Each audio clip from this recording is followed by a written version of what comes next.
సాధించడం మొత్తానికి సాధించడం మనం అని చంపేసినాం. ఈ పుట్టనా కొడుకోవాలా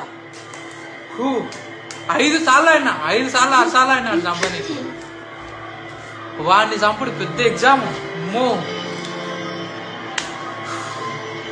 సొంటోళ్ళు వచ్చి ఆడు వస్తుండే ఉరికొస్తున్నాడు, ఒక్కొక్క షీల్డ్ కొడుతుండే.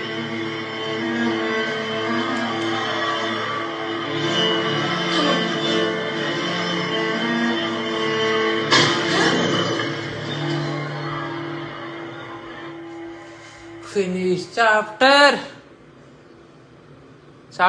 3. Guys, అందరు సబ్స్క్రైబ్ చేయరి, లైక్ చేయరి, ఇన్స్టాగ్రామ్ ఫాలో కొట్టి.